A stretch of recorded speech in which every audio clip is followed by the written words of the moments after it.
All right. Well, welcome everybody. This is module 2 of the Broward Climate Resilience Stewardship Program at Florida Atlantic University. I'm Terry Cantrell, of course, president of the Hollywood Lakes Civic Association. One of our directors, Andy Ruffner, helping out tonight.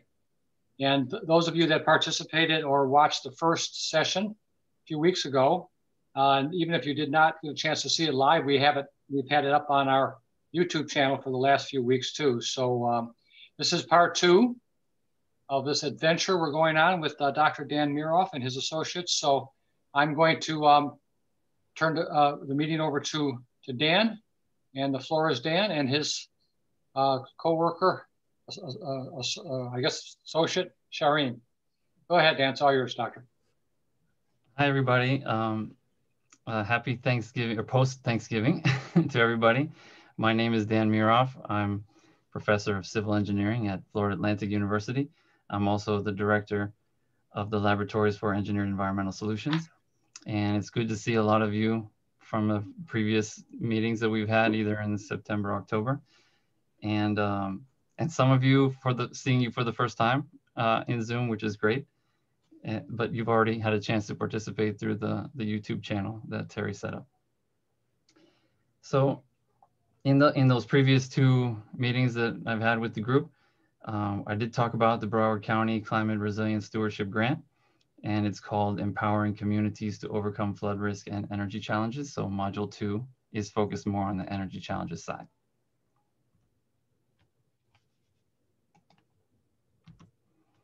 Okay, so some of you remember from last time that this is a 1-year demonstration grant. So we've selected 2 communities to be in the pilot program, and your community is one of those, of course. And this project is supported by funding from the Community Foundation of Broward. And I'm contractually obligated to include the sub-funds within the Community Foundation of Broward that help fund the grant, and those are here on the slide. And the goal, of course, is to improve resiliency literacy so that homeowners can become empowered and actively involved in advancing their own neighborhood level resilience on a sustainable basis. And the goal of our project is to interact with 200 homeowners during this pilot project. And we're well on our way to doing that. Thanks to all of you who are participating from this community. And like we said, we're going to educate the homeowners and the association leaders at the same time with regards to reducing your flood insurance premiums and improving your energy conservation measures so that you can reduce your energy bill. So module 1 is now on YouTube, and I have the link at the end of the show, so don't need to worry about that until later. And then today is module 2, and it's entitled How to Cost Effectively Reduce Residential Energy Consumption Without Sacrificing the Quality of Life. And this is the little advertising slide that I made to get you guys excited to join today. And I'm going to introduce my colleague, Dr. Sharmeen Youssef. She's assistant professor of architecture at FAU, and she's a building performance evaluation expert, and her research areas are in computational design methods and artificial intelligence involved with design. And with that, our learning objectives today will be first to introduce some brief concepts of energy efficiency, and then we'll give you some practical examples of energy conservation measures and strategies that you can do at home. And we'll discuss some solutions and some case studies that have worked in the past and some of the capabilities that we have. And then at the end of that, we will review again the Neighborhood Resilience Ambassador Program and wrap up with some important information that you will need to know to continue moving forward in the project. So I'll turn it over to Sharmeen. Thank you, Dan. This is Sharmeen Youssef, and as Dan introduced me, I'm an assistant professor at the School of Architecture, and it's my pleasure to be here today and to speak to all of you. So I have this kind of passion and research area and expertise on energy modeling for building for seeking higher efficiency. And when we speak of energy efficiency, there's this need to define it. So a system energy efficiency is defined as the ratio of the services or functions provided by a building system to the amount of energy that the system consumes. A building system is a combination of equipment, operations, controls, accessories, and means of interconnection that use energy to perform a specific function. So today we will talk about building systems like the HVAC systems, lighting, water systems, and how they impact the overall energy consumption of single family homes. That will be our focus. Next slide, Dan. Yes, so why we're doing that? Because obviously we have environmental issues. So the urban built environment is actually responsible for 75% of annual global greenhouse gas emissions. And the percentages are also kind of debated, but overall the built structures impact our environment. And eliminating these emissions is the key to address climate change and to respond to our environmental and ecological issues. So to accomplish that, there is this concept of architecture challenge, the 2030, which was established in 2006. So to ask the global architecture and building community to adopt the following is that the fossil fuel reduction standard for all new buildings and major retrofits should be increased to 80% by 2020, which is now, 90% 2025, and then carbon neutral in 2030. So that's our aim or objective. So hopefully by 2030, there is no fossil fuel involved, and we are not impacting negatively our environment. Next slide. So to start with our area and our climate, according to ASHRAE, which is the American Society of Heating, Refrigerating, and Air Conditioning Engineers, it's a global society that advances human well-being through sustainable technologies for the built environment. According to ASHRAE, our Florida Southeast region is considered climate zone 1A, which is very hot and humid. And basically, it's a cooling dominated climate. And as you can see on the map, the rest of Florida is 2A, which is a hot, humid climate. So Southeast Florida is different, is more tropical. Next slide. And the distinctive characteristic of our climate in Southeast Florida is that it's a cooling dominated, and the issue of solar radiation impacts the heat transfer in buildings becomes more essential and crucial to tackle when it comes to building design for higher efficiency. So we know that solar radiation adds loads to the building in terms of offsetting that excessive amount of heat. So due to the fact that our temperature in Florida overall the whole year, there's not so much fluctuation. So there's 15 degree Fahrenheit, worst case delta T. So there's two other heat transfer methods, conduction and convection, that less likely to impact our building. So if we want to spend more, let's say, money on improving our buildings, we can actually focus on windows, for example, and shading more than insulation, although insulation is still important. So this is just to give you an idea on where to focus. So radiation is our major issue and problem. Yes, next slide. The flow of heat and heat transfer within buildings is highly actually variable. And we know that heat flow varies by season. Heat generally flows from a building in winter and to a building in the summer. And it's also variable in terms of hourly, depending on temperature, relative humidity, solar radiation, and all of these variables that impact the change. So generally, heat transfer happens within the outside conditions. So from the building and in exchange with the outside conditions. So we know that major methods of heat transfer are convection, conduction, and radiation. And this becomes a basic kind of diagram or abstract diagram to show you those heat transfer methods. Next slide. So if you are interested in improving the efficiency of your building, of your home, then we believe the first thing to do is to follow this home energy audit. And I believe Dan can speak more of that because he actually has a home in Florida. I'm new to Florida. It has been only 1 year that I lived in Florida. I lived 6 years in Texas.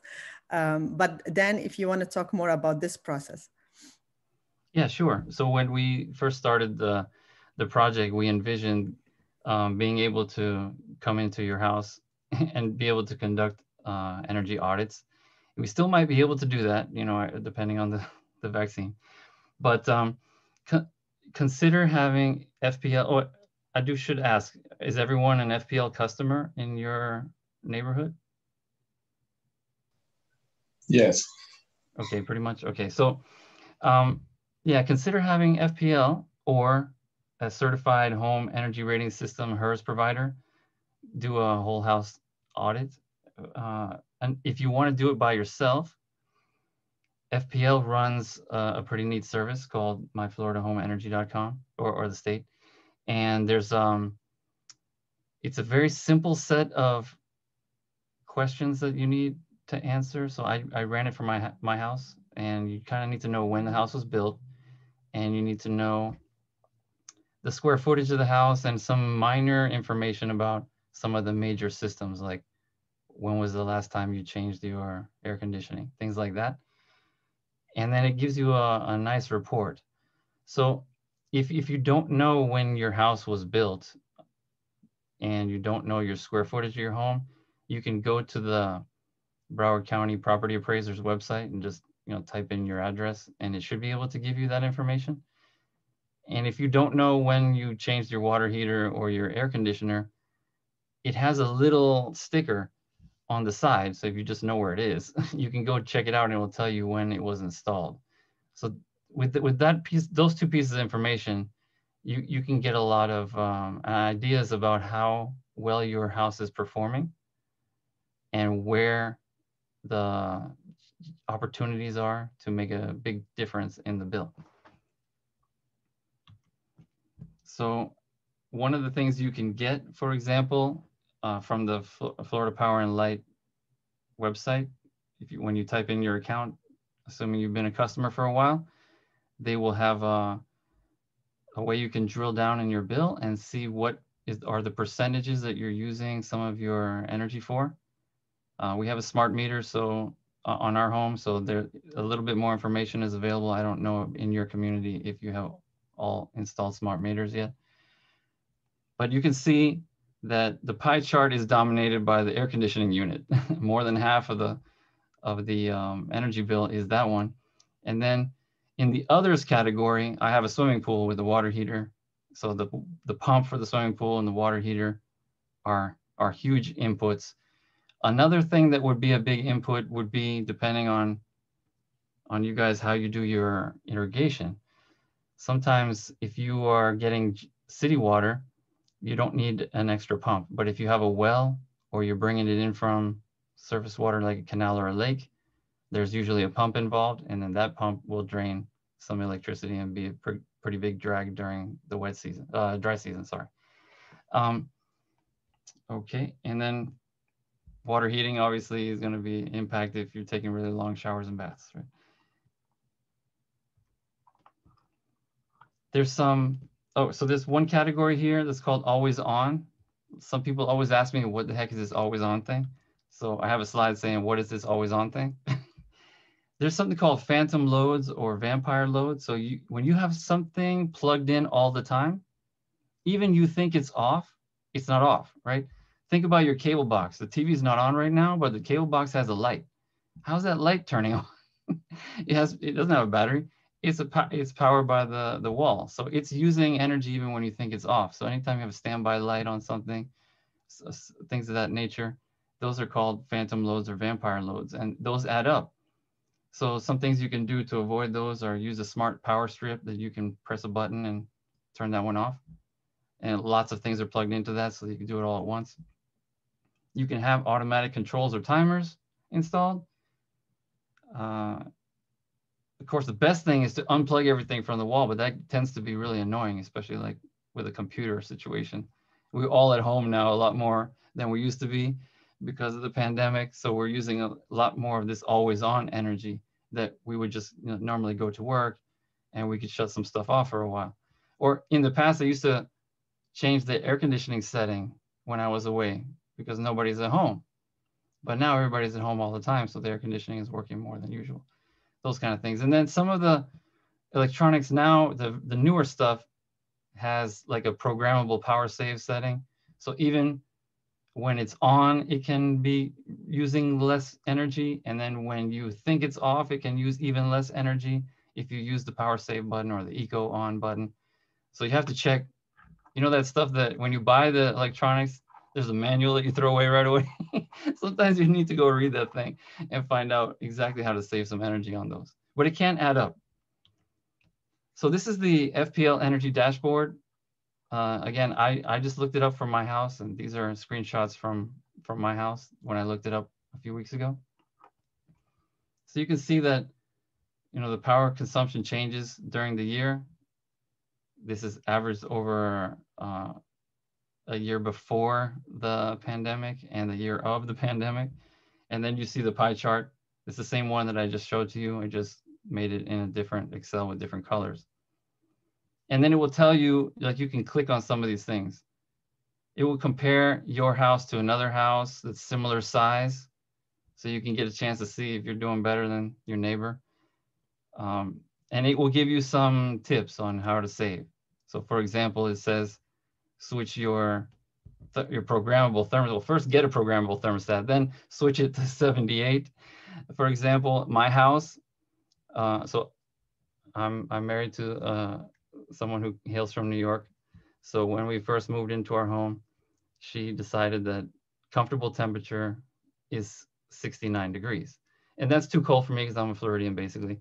So I would change it to 70, you know, and see if she would notice, and then she'd bring it back to 60. Then, so over some time now, 6 years we've been in this house, I've been able to creep it up to 74, but I can't get it much higher than that. So yeah, she usually doesn't know how to run electronics, but the programmable thermostat is pretty easy to run. So she knows how to adjust that thing.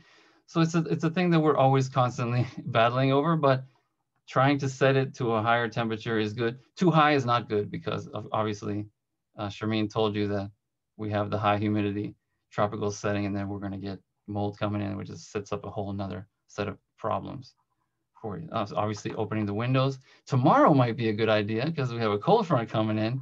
For the first time, we get to wear long pants and long sleeve shirts, maybe, but and open the windows, which would be great. And the last tool that they have on this website is the energy analyzer.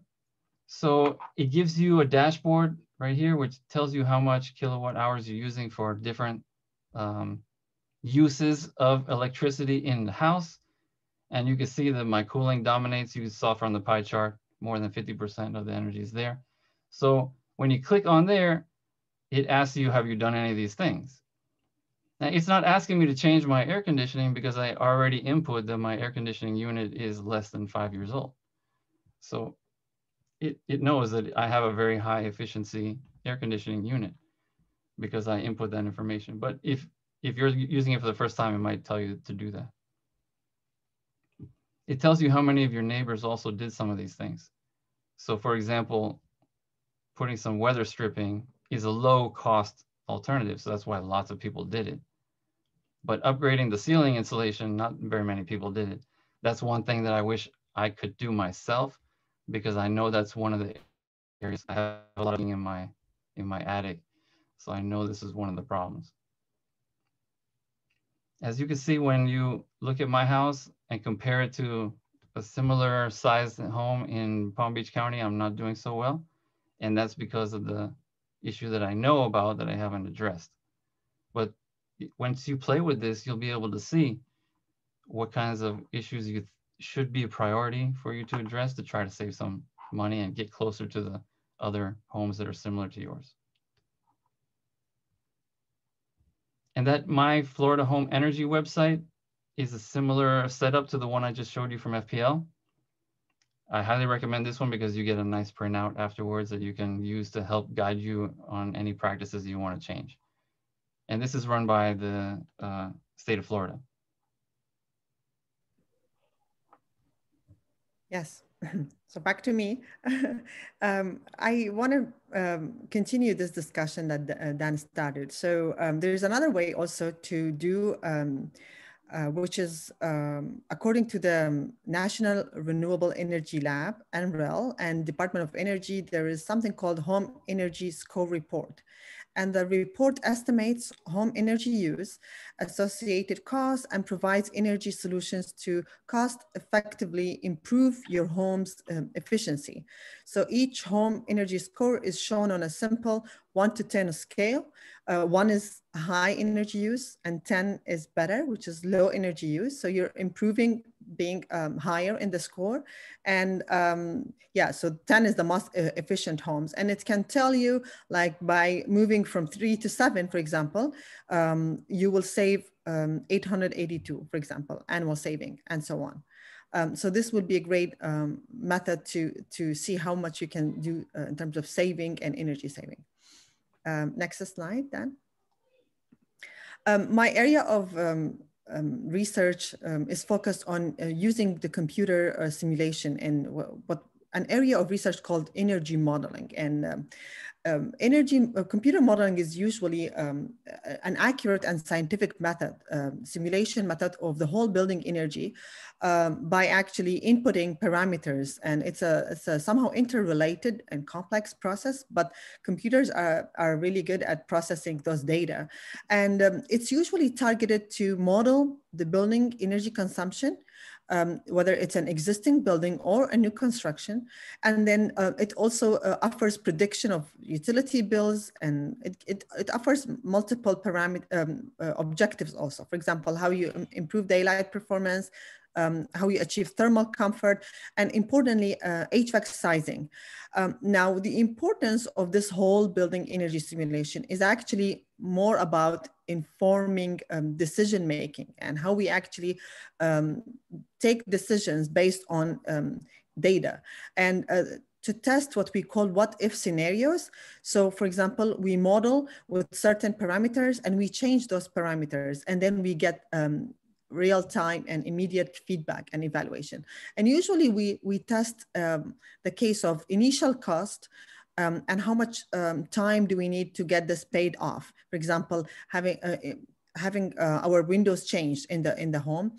And then what we need to calculate, and the computer does it for us, is that initial cost is high, but we will do, for example, save on energy for the first 5 or 10 years. And after that, everything is just saving. So we will cover the initial cost and we'll pay it off. I know that you need to hire an energy modeler for that process. But I just wanted to give you this kind of information. So next slide. Yeah. Now, one simple process to actually achieve this home energy efficiency is that you have a plan.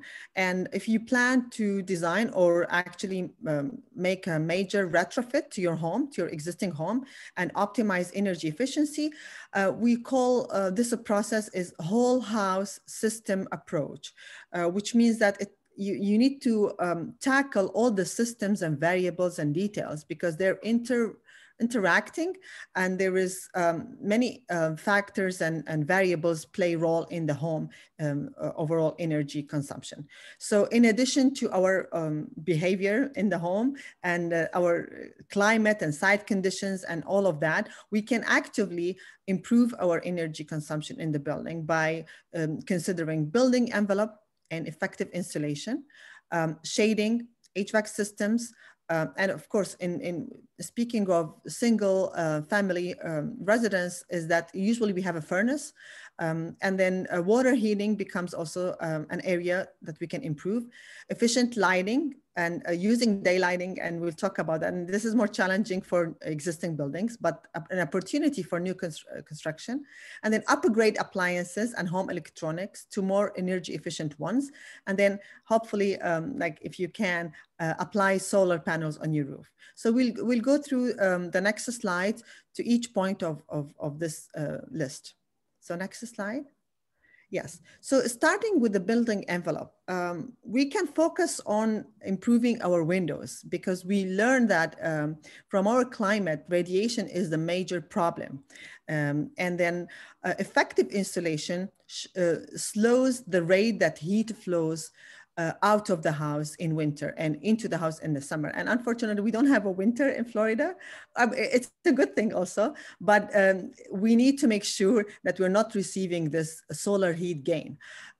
So less energy is required for cooling in the house. So we have a rule of thumb that's called windows leak energy.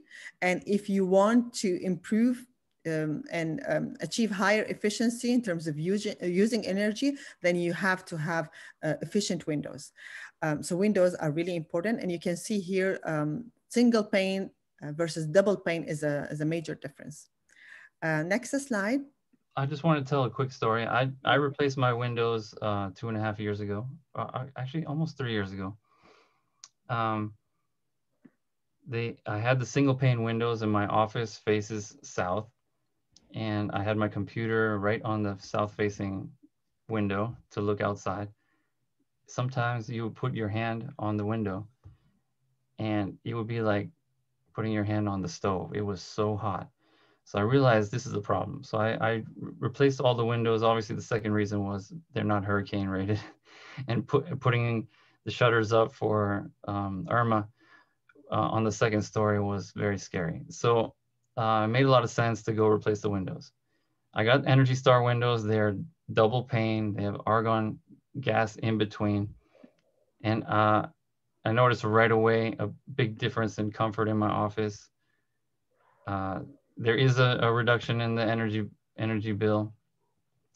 And also, because they're hurricane windows, they are designed to withstand a 2x4 being shot at it at 150 miles an hour. So it's also got a little bit of anti-burglary deterrent to it. So when the burglars are driving by in the neighborhood, they can obviously tell that my windows are different than everybody else in the neighborhood.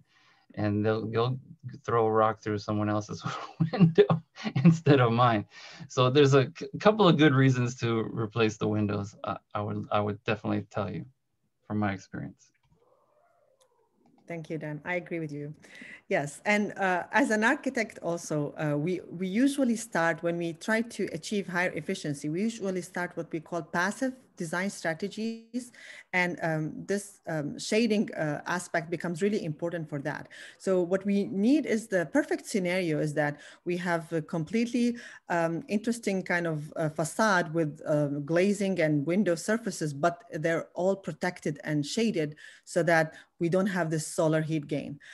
So shading becomes a very important aspect. And it's a key design strategy for this kind of passive cooling and to reduce these loads on the HVAC system. And as rules of thumb, we have this rule that for south facades, it's important to have this horizontal overhang. For east and west, horizontal becomes less effective, especially when the sun altitude is low, the angle is low. So vertical fins and movable, hopefully, and tilted become really important and more effective. So with homes that are existing and our homes, what we can do is that not necessarily just adding an actual architectural element as shading, but also maybe planting trees become really helpful, especially where you have this immediate access to solar heat gain. For example, when you have a sun patch in your room, this is not what we want. We have to have shading, and planting trees might be a good idea. If we move to the next slide, Dan. Yes, and this is not just for the smaller scale buildings like single homes, but also overall, if you have a garden and if you have a plaza and within your neighborhood, it's important to understand that for our climate, we cannot just have this open plaza without shading. So shading is really crucial. And there's an architect, Bruno Stagno, developed this concept of floresta urbana, which means that the urban plazas should be shaded in our climate, tropical climates. And basically, this is what you see here on the screen is this concept of urban canopy.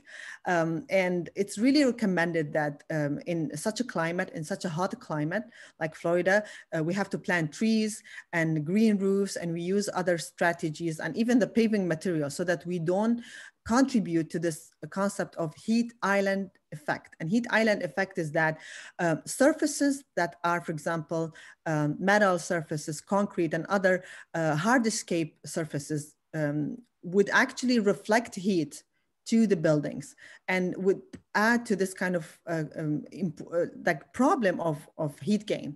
So we want to minimize this heat island effect. Yes, and for next slide. Now, importantly, in our homes, we have to consider improving our air conditioning, especially we talked about like we run the air conditioner in Florida almost all year. So high efficiency HVAC systems will really impact positively your energy consumption and reduce your energy consumption. And we need to be really careful on where they're installed and how insulated, for example, our ducts. Unfortunately, in some existing homes, we have this problem that the ducts are in the attic are not necessarily insulated properly. And we have the furnace in the attic, and we call this a problem is that we are putting the ice maker in the oven because the attic is usually really, really hot. So we need to consider that. And we have to understand that in order to have a more successful HVAC system and cooling system is that we need to consider the system design and the sizing to be perfect, and then upgrade our furnace. That would be a very important step. Duct sealing is a very important step also. And then the system test. You test your system, especially when you are upgrading your air conditioning. So if we move to the next slide. I just wanted to just add a couple of things here from my personal experience. Some older homes have duct work that has the insulation on the inside of the duct. And this tends to be a problem because over time, the material degrades and then you're breathing it in. So the newer duct systems have the insulation on the outside, which makes a lot more sense. Secondly, when you're upgrading your air conditioning unit, depending on who your favorite contractor is, they will suggest to you a unit. So a couple of things why they do that is one, if they have many different homes with the same type of unit, they have the availability to get the spare parts. So when it does break down, they have those and it can quickly get back to you and get you back running. If you have only one zone in your house and you lose the air conditioner, you have to go to a hotel or a neighbor and crash at their place. So having a second zone is a good thing if you have a larger home, so that you have a place to retreat to when one of your units goes down. If you do ask for like the highest efficiency unit that they make, they may not be able to get the parts for you. So you'll need a specific contractor. And then when you have the annual maintenance program, the parts might be more difficult to get and things of that nature. So think about that when you are making the choice. You definitely want the highest SEER rating that you can, but also ask those other questions so you don't run into trouble, because you don't just buy the unit and then leave. It works for 20 years with no problem. You have to maintain it all the time. And so those are some other considerations to think about when you're upgrading. Just like we told you about elevating the outside condenser unit to avoid the flood stage, these are some other things to think about as well. Yes, absolutely. Thank you so much, Dan. When it comes to water conservation, water has become a really important aspect to consider, because we're obviously running out of fresh water. And there's this saying that blue is the new green, which means that water is now the new energy kind of topic that we need to actually consider. So to improve energy efficiency is important, but also you need to improve the water usage in your building. So you need to make sure that you're efficient in using water. And this efficiency of water and also hot water system can be done through, first of all, the fixtures and appliances that you're using in your home. Usually the newer ones are more efficient, and they use less this metric, which is gallon per flush or gallon per day, and so on. And if you up a grade, then you're good. For example, this table shows you like the gallons per day per household, and how higher efficiency is that you're using less and less. And before the pre-1994 and after that and more, I mean, newer appliances and fixtures are usually more efficient. Now, another topic here is landscape design and your garden and how much water you're using for watering your plants. There is this concept of xeriscaping and hardscaping instead of using grass, for example. And irrigation system, I don't know whether you have this option, is that usually it's considered more efficient to use drip system rather than sprinklers and so on. This is based on research and studies. I think practically speaking, you can do something about improving your water usage in your building within what you can right now. But speaking of ideal cases, designing a new building, which I'm most kind of interested in, is that you have to consider all of these options. Moving to the next slide, Dan. One more thing I wanted to add here is that when you turn on a water fixture and you want to receive hot water and you feel like you're waiting 5-6 minutes until you get the hot water, this might be the cue for you to think about maybe switching to a point of use water heating system so that you don't waste that much water until you get to the temperature that you want. And then the other one that you want to think about is some of these ultra high efficiency fixtures are great, but you got to consider what the purpose is for. So if you put an ultra high efficiency fixture on your sink faucet in the kitchen and you want to fill up a pot, it's going to take you 25 minutes to fill it up because it's dripping out more, well, it's pumping out air instead of water. So there are places where it makes sense to do it and you will save water, and there's other places where it's just inconvenient. So you need to really consider the drawbacks and the advantages for doing that. Now, we're saving energy only when we're not running the hot water. So things like, for example, running the washing machine on the cold setting saves you energy because there's less energy being used to heat the water, actually none. So these are the things that you can do very easily if you think, like, for example, my house, when I have 2 young children, 2 and 3 years old, and we're running the laundry 4 times a day, I think switching to cold water is going to make a big difference. But yeah, if you're not doing the laundry that often, it's not a big difference. So these are things you can check on yourself and see where you can make the most bang for your buck. Exactly, I agree. And yes, one other important parameter here is the use of efficient electrical lighting, artificial lighting. And I usually teach my students, I teach environmental technology course, and basically I invite a speaker specialized in electrical lighting. And the first thing she says is that LED is the future and there's nothing competing with LED lighting. And why LED lighting? Because as advertised, they have this long life and they're ecologically friendly. So they contain no mercury. And then the energy department study determined that LED lights have much smaller environmental impact than incandescent and other types of lamps. And energy efficient, of course, they use energy more efficiently, unlike incandescent lamps. For example, incandescent lamps increase or release 90% of their energy as heat. So LED is different. I know that Daniel also had a story. Dan, you want to talk about it on your LED lights? Yeah, there's always a story, right? Okay. But yeah, I changed my lights in my house, actually 2 houses that I've had. So one of the big issues was my first house. I had everything. It was a smart house, and everything was fully upgraded. I was barely using any energy at all. My energy bill was like $24 a month. Then I got married, and my wife had an experience with LED lights. She said that the color is just, it's too blue. So she's artificially against LED lights for some reason. So you know that you can select the color of the light. You can get cool white, soft white, and daylight for any lamp. You just have to choose the right one. So for certain types of uses, daylight makes good sense, and for which is the one that has more blue in it.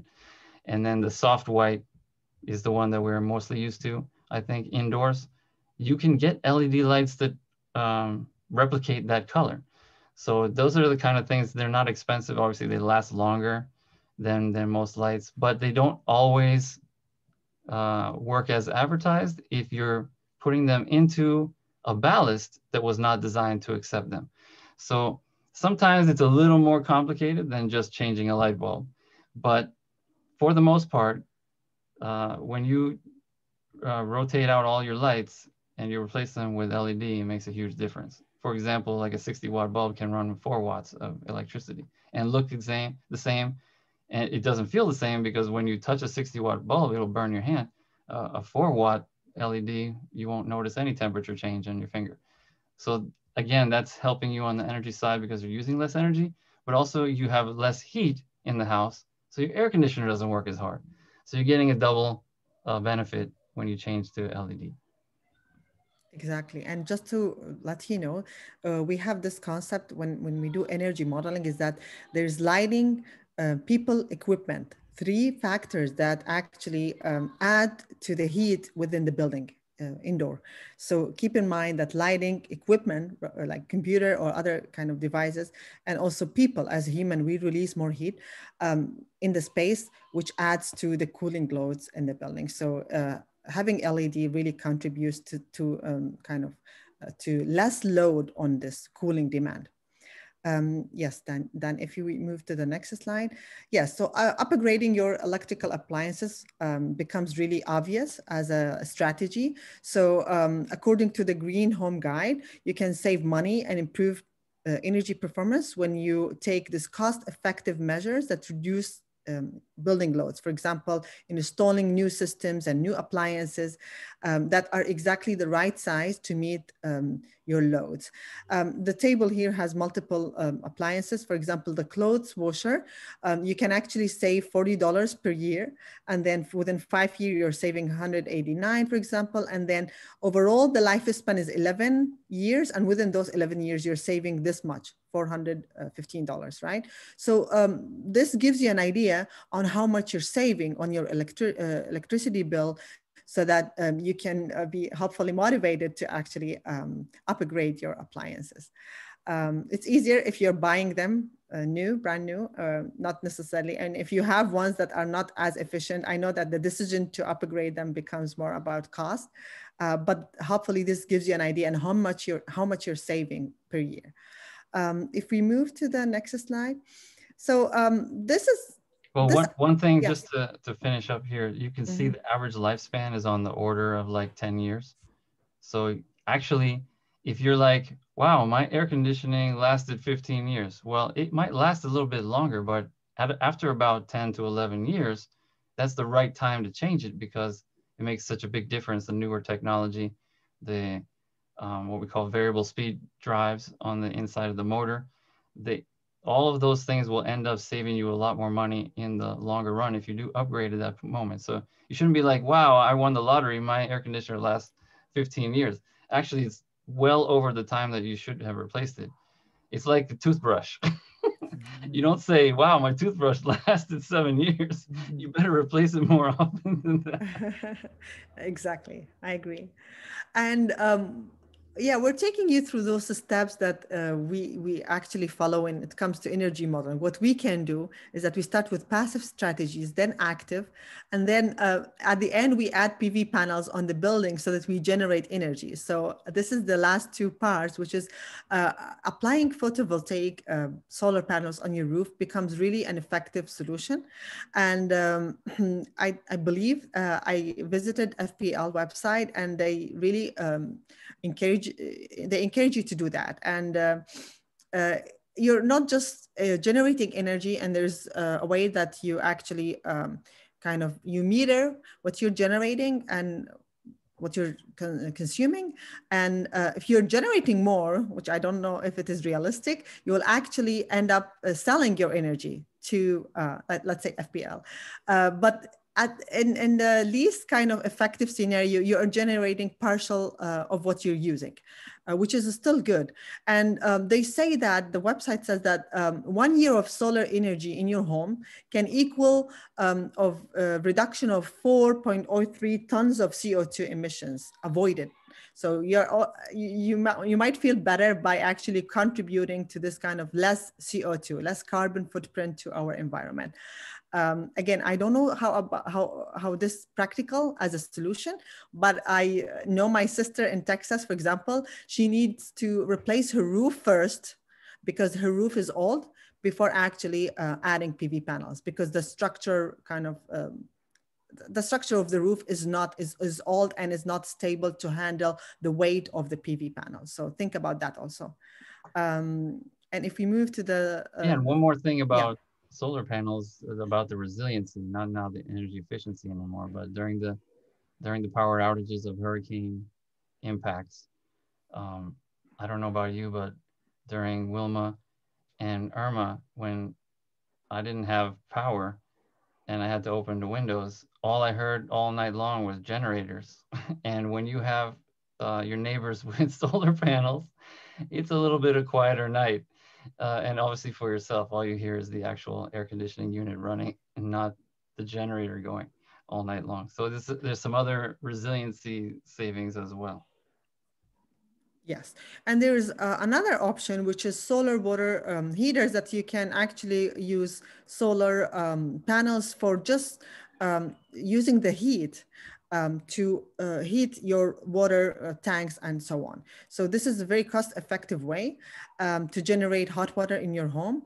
It's simply just using the solar heat to actually heat your water. It's not generating electricity or anything. So think about that option also. Especially for the swimming pool, I think it's a no-brainer on that one as well. Yes, exactly. Moving to the next slide then. And of course, as an architect, I'm fascinated by what we call a very kind of innovative solutions and innovative design propositions that are effective, not just in terms of appliances or HVAC, but effective overall. So what we aim for designing for what we call environmentally conscious architecture is that it doesn't need, the ideal case that we do not even need air conditioning in the house. So this is a very successful example. It's the Brillhart house in Miami, which was selected as the best single family house according to Architects Newspaper 2015. And the design, of course, attempts to maximize efficiency and reduction in energy, relying on vernacular building materials, celebrating the breezeways and the breezes and cross ventilation. Design utilizes principles of tropical modernism and all the aesthetic values embedded, what we call environmental aesthetics. And you can see the shading, you can see this kind of very simple, minimalist design, but yet highly efficient. And the building is, the home is elevated above the ground and all of that. So this becomes our ideal case. Now with existing homes, we cannot do that, but we're just showing you that this is a very good case study to consider, especially if you are interested in building your home or designing your own home. Unfortunately, what we can do with existing homes is that we call retrofit strategies. And maybe we can do something like adding shading, like what you see here, like the blinds, the shading away from your patios. That will be really helpful. I would really recommend that if you can, because what you don't want in your house is this direct solar patch, this kind of sun patch in your space. You shouldn't have that. You should have the view to the sky, the view to the garden or the backyard, but you should not have direct solar heat in your space. And again, because we are a cooling dominated climate. Moving to the next slide. Okay, so I have a few of my favorite tips. How many of you have a pool? A lot of you have pools, or some of you? I can see some head nodding. Sometimes the pool is more work than it's worth, right? But a lot of times it's really helpful, especially during the pandemic. Boy, we use the pool a lot. So this picture here is very similar to the pool that I have in my backyard. And this pump and the electrical water heater, very similar to the style that I have in my backyard. So one of the things, just to mention very quickly, most pools will have a light. So of course, my light went out, and you have to hire a special person to change the light. It's not something you can really do by yourself. You can try. So this person charges a lot extra because they have to be a specialty diver in order to be able to change the light. So in order to not hire this person very often, I switched it to LED light. So now I can turn the light on all the time and not worry about it going off and having to hire an ex-Navy SEAL to change my light bulb in my pool. And it also runs a lot less energy. I have changed my pool pump. This now runs on a variable frequency drive. So before, my pool pump was on, like say 8 hours a day, whatever the timer says, and it's running at the same speed the whole time, even when it doesn't need to circulate the pool. So a variable frequency drive changes the speed as needed based on a sensor. So it uses less energy when it doesn't need to be circulating the pool as much, right? So those are used, they cost a little bit upfront extra, maybe like $100 more, I think in today's, because I just did it about, I want to say like 6 months ago. And then you make a big difference over the life of that pump. I do have a pool cover. I rarely use it because it's never cold. But maybe tomorrow I might put it on because it's supposed to be really cold tomorrow. And putting the robotic cleaner also sometimes will give you energy savings. On the HVAC side, sometimes you decide your outdoor unit is ugly, so you put some plants around it, or you inherited a house that has plants around it. Think of it, it's trying to breathe, and the plants are in the way. So as it's sucking in air, it has to work harder to get the same amount of air that it would if it had a clear space around it. So as I'm trying to show in this picture here, maybe trim those bushes away and give it some chance to breathe. Think about it like a 2. So if this dimension here, 2 times that dimension free, that's a good amount of space for your condenser unit to handle. The filters. So a lot of you probably, well, in my neighborhood, let me just go with that way. My neighborhood, all the homes are fairly similar. They were built around the same time of the year by one builder. So Home Depot carries all of the filter sizes for the 6 different types of homes in my neighborhood. But a lot of us have changed our air conditioning units, so now we have different sizes. And maybe Home Depot doesn't carry, or Walmart doesn't carry the right type of filter that you want. So today you probably want to have at least a MERV 11, which is the minimum energy rating value for your air filter. If you have pets, and if you're worried about viruses, you may want to upgrade to MERV 13. And when you go to Home Depot, they may not have this one. So if that's the case, I have a friend of mine who makes them in Orlando. He's a PhD. I've known him for a long time, and I get all of my filters from him. he makes filters for hospitals, and I do the dimensions and I send it to him, and he sends me a 4-pack, which lasts me a year. I don't have to change them every month. So it ends up being a good savings for me. If you don't have MERV 8 filters, you should at least get to MERV 8. That's probably the minimum. And if you open your filters and you see this hair growing on there, it's been too long since you changed it last. Okay, and then we talked about the programmable thermostat. FPL recommends the 78 in the summer. I'm working my way towards that incrementally, as I told you about my story. And those are my final tips of the day. And I did want to mention that our team can still provide some technical assistance for you once you have completed these 2 modules, which most of you have, because I recognize a lot of the names. And then if you just want to contact us, maybe we can dig deeper into your story and find out where we can help, give you some more technical assistance, some more of my practical knowledge that can help you get the most bang for your buck. So this is the dream team again. If you haven't met Dr. Polsky, it's because he's super busy, but he will be involved a little bit more as we go later on in helping to select the Resilience ambassadors. And then in module 3. And I wanted to talk more about that Resilience Ambassador program. So before we finish today, the ambassadors will be selected from everybody who completes the 2 educational modules, 1 and 2, that they will be eventually put up on YouTube in case anybody missed it or missed any part of it.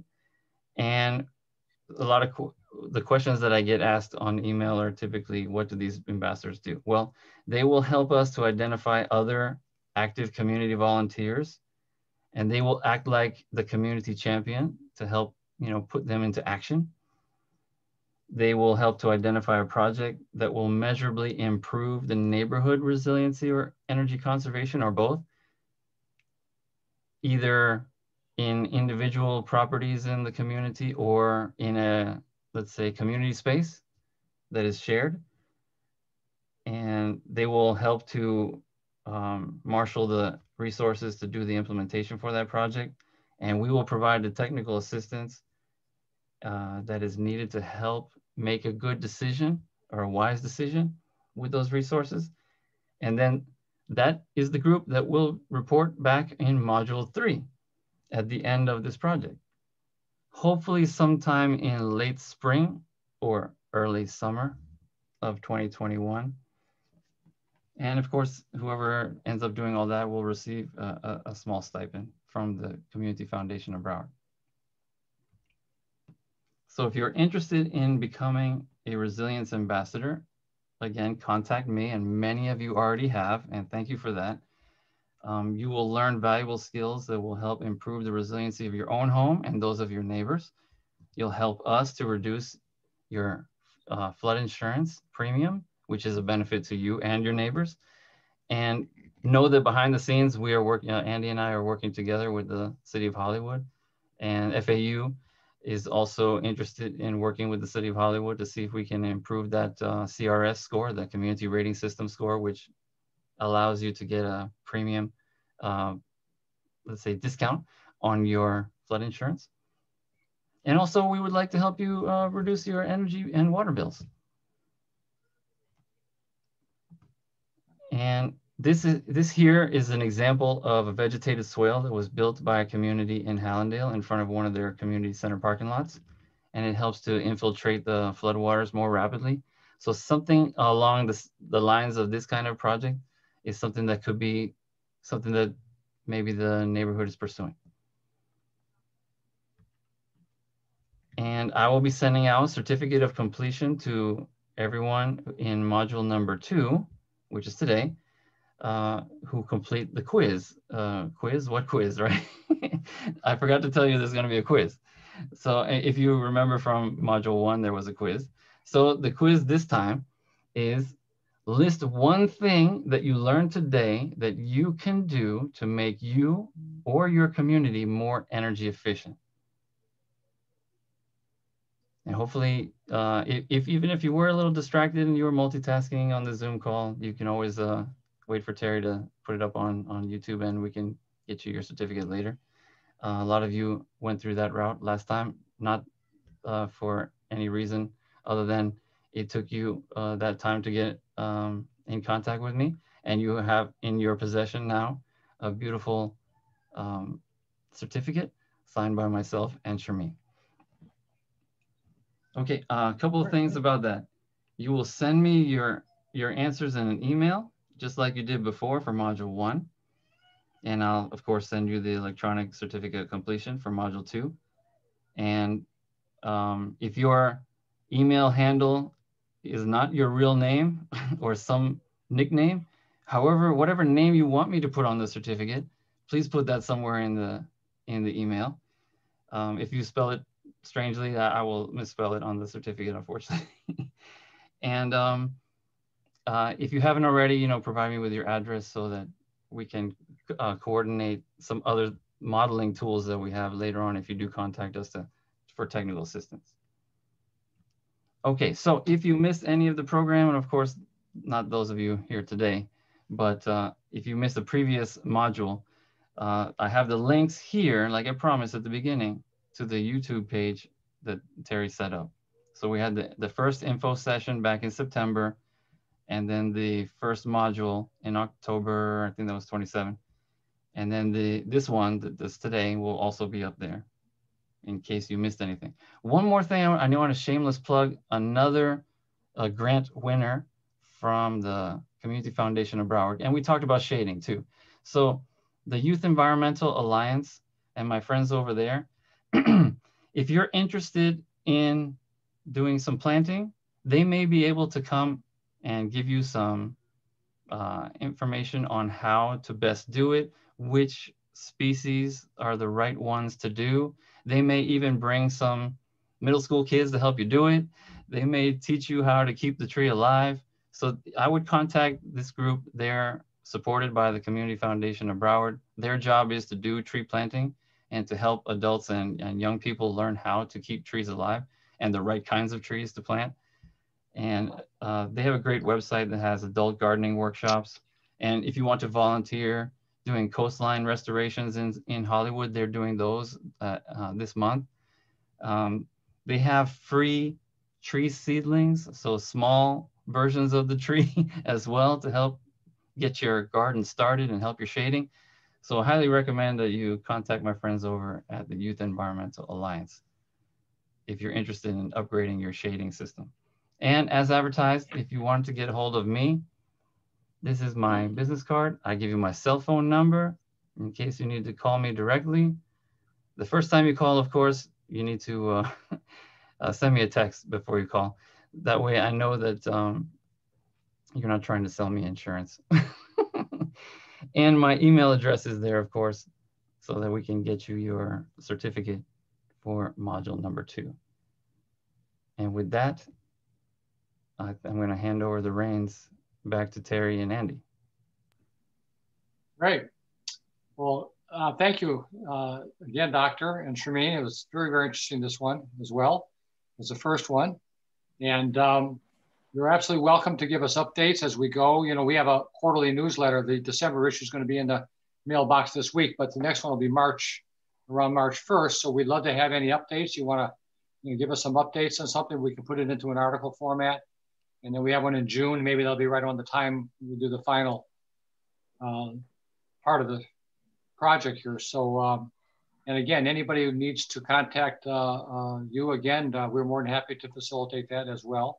And I'm going to put that up real quick. The next day or two, I will have module 2 up on the YouTube channel for us too. So if there's any other closing comments, then we'll just end it at that. And I thank everybody. Before we turn it off? We could take some questions if anybody wants. I have a question about solar panels. We looked into solar panels, and my concern is putting them on the roof. How resistant are they to hurricane winds? And then the other question is we looked at Tesla panels to put Tesla tiles instead of, tiles on the roof, and they're quite expensive. So what's the compromise? Well, I'll start off, and the first part of the question is the strength of the tile of the hurricane panels, right? So anything that gets installed in South Florida needs to meet those hurricane ratings. So the type of screws that are used to install onto your roof need to meet those requirements. So any contractor that you pick to install solar panels needs to be licensed in Florida so that they know to use the correct installation method. If you are not sure, because I've been burnt a lot of times by contractors that think that they are, saving you some money by not doing a permit or something like that, I still recommend that you force them to get a permit, and then you have a building inspector that's from the county or from the city that's an advocate for you. They will check to make sure that you have that they have installed it properly. So there shouldn't be any issue with the hurricane rating on a panel. Now the hurricane tiles, I've seen these for years being advertised, but I haven't seen a lot of them being installed. I would have to dig in to find some real life experiences on those. One of the things I can see as a problem is, the pressure washing of roofs is done like on a 5-year time scale in my neighborhood, and I can tell that my roof gets black very quickly. So I can imagine that these type of tiles need a lot more pressure washing to clean the surface off than maybe the panel situation would.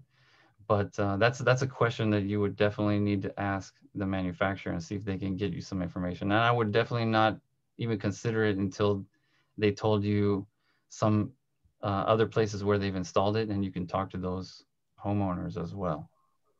But we have, and they're actually made out of glass. So I don't think cleaning them is an issue. The issue is, for instance, they gave us a quote of $50,000 to put on a tile, but you add the Tesla tiles and it becomes $80,000. So that's quite substantial to the homeowner. And then we were just wondering, should we then just go with the solar panels? Yeah, I think that choice is based on, you have to do and we can show you how to do this, but you have to do a life cycle cost analysis. So we need to know a few things, like how long you're going to stay in the house, how long, or we would need to see like 2 years of electrical records to see how many years it would take to pay this back, that upfront cost. There are also some programs out there that can help offset some of the initial cost. So I can probably find some websites that will show you some like grant programs that can soften that initial blow. So maybe it's not $30,000 difference up front. But there are some others like loan programs that they're low interest loan, but still it's real money, right? A grant is like somebody handing you extra money. So I could see that is a scary proposition. I can't, I don't know everybody's resources, personal finances. I don't want to know, but that's a tough decision. No, that's very helpful. I guess I should contact you individually. Thank you. Excuse me. I personally got solar panels installed on our roof, and I actually joined a solar co-op, which helped me choose the right contractor. And I think I got a pretty good deal with my solar panels. I looked at the tiles and I looked at the solar panels itself, and I thought the panels itself gives you a better deal because you have a shorter time of the return. So you can contact me if you want to talk about or want to look at the solar panels. I'm pretty happy with them so far, and I think the solar co-op in combination with tax credits you can get for the solar panels is a pretty good deal you can get. So instead of waiting for Tesla to come out or have like these huge upfront costs, maybe do it earlier with the solar panels itself. And that might be the better deal for you. Yeah, Frank is on our board. I can hook you two up, Regina, if that would be good. I'll hook you up. Yeah, that would be fantastic. Thank you so much. How long have you had the panels, Frank? A little bit over a year now. Okay. Have you had to clean the surface, or have you noticed any drop in Not at all. Not at all. I mean, I could tell with the weather the last few months that we have more rain. There's definitely a little drop in efficiency or production, but overall, I'm pretty happy. We have produced more than we've needed in the springtime and the summer with the high AC usage. Of course, we need to buy a little bit power from FBL, but overall, I'm pretty much covering about 90% of my energy cost with my panels, and I'm pretty happy with it. I have the PV panels for electricity, and I have the solar pool heater, the passive heating for the water. So I think that's the best way to go. Pretty happy with it. Frank, do your solar panels work when the grid's off? From what we understood. No. I'm still connected to the grids. In order to be independent, you need to buy the backup batteries. That would make it like an independent system that you can run your own system like an island if the main grid is out. So I'm still connected to the grid. Yes? Okay, so during a hurricane, do you still have power then? Nope, not yet. Okay. Only if you buy the backup batteries, because then you run your solar panels with the batteries in combination, because the main grid is shut off, so your panels won't produce anything if the main grid is shut off. You know, the backup battery situation for solar power is getting much better now with the advent and the increased usage of lithium batteries. In my business, I sell battery backup systems. I build data centers, and we sell very large UPS systems, and everybody's going to lithium battery now.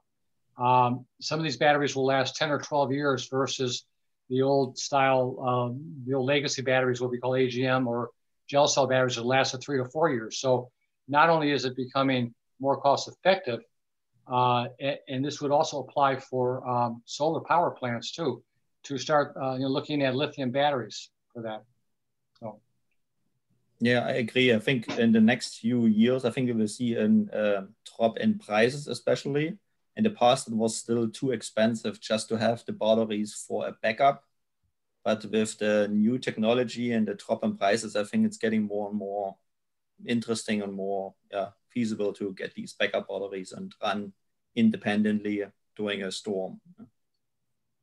Yeah, in my mind, if you're going to do solar, you pretty much should have the battery system. I mean, that to me, and once it gets more, and already is becoming much more reasonably priced, then it's really doable, because just like Regina asked, if during a hurricane, you don't have power on the grid, you don't have power in your solar system. So, but having a battery system, and again, the batteries would charge up all day long, assuming there was sunlight, and then you would have power at night.